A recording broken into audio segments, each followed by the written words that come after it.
नेपालको लक्ष्य विश्वकपको सुनौलो यात्रा। नमस्ते साथीहरू, आज म तपाईसँग एउटा यस्तो सपनाको बारेमा कुरा गर्दैछु जुन 3 करोड नेपालीको मुटुको धड्कन बनेको छ। त्यो सपना हो हाम्रो टोली, हाम्रो गौरव नेपाली क्रिकेटलाई विश्वकपको मञ्चमा फेरि एकपटक देख्ने। अहिले हामी ICC men's cricket world cup league 2 को निर्णायक मोडमा छौं। नेपाल शीर्ष 4 मा पुग्ला कि नपुग्ला, म भन्छु किन नपुग्ने। यदि हामीसँग दृढ इच्छाशक्ति र सही रणनीति छ भने यो सम्भव मात्र होइन, निश्चित छ। अब कुरा गरौं चुनौती र सुधारको। हामी सबैलाई थाहा छ यात्रा सजिलै छैन। लिग 2 को यो अङ्क तालिका एउटा ठूलो चेसबोर्ड जस्तै हो जहाँ हरेक चालको उत्तिकै महत्त्व हुन्छ। हाम्रा ब्याटरहरू विशेष गरी टप अर्डर र मिडल अर्डर बीचको तालमेल अहिलेको मुख्य आवश्यकता हो। तर सकारात्मक पक्ष हेर्नुस् त, हाम्रा खेलाडीहरूले बारम्बार प्रमाणित गरेका छन् कि उनीहरू दबावमा पनि उत्कृष्ट खेल्न सक्छन्। जब टप अर्डरले दह्रो जग बसाल्छ र मिडल अर्डरले त्यसलाई जिम्मेवारीपूर्वक अगाडि बढाउँछ, तब विश्वका ठूला मानिएका बलरहरू पनि नेपाली ब्याट अगाडि निरीह बन्छन्। हामीलाई मात्र चाहिएको छ कन्सिस्टेन्सी, हरेक खेललाई फाइनल जस्तै मानेर खेल्ने यो जोश र एकरूपता। अब कुरा गरौँ प्रतिद्वन्दी र हाम्रो सामर्थ्यको।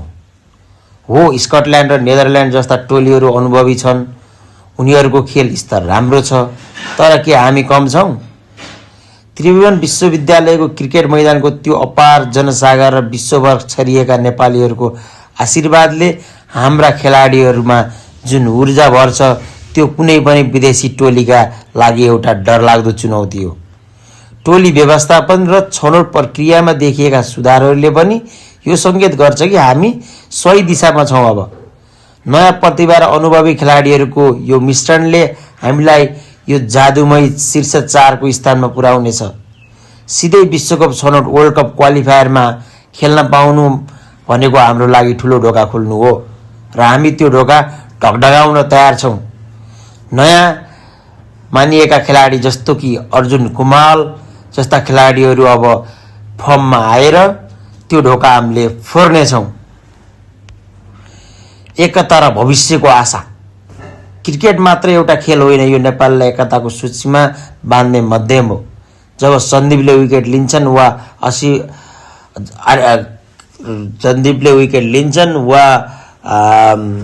वा दिपेन्द्र सिंह ओलीले छक्का हान्छन्,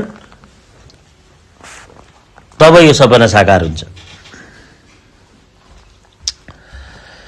हार र जित खेलका पाटा हुन्, तर हाम्रो समर्थन सधैँ अटल हुनुपर्छ, किनकि यो टोलीले हिजो पनि असम्भवलाई सम्भव बनाएको थियो र भोलि पनि गर्नेछ। अन्त्यमा नेपाली क्रिकेटको यात्रा केवल अङ्क तालिकाको जोड घटाउ मात्र होइन। हामी अहिले निकै पिछाडमा छौं, तर हाम्रो धैर्यता र साहसको परीक्षा पनि हो। हामी शीर्ष 4 मा पुग्नेछौं, हामी विश्वकप छनौट खेल्नेछौं र एक दिन विश्वकपको ट्रफी पनि उचालेर गर्वका साथ भन्नेछौं हामी नेपाली हौं।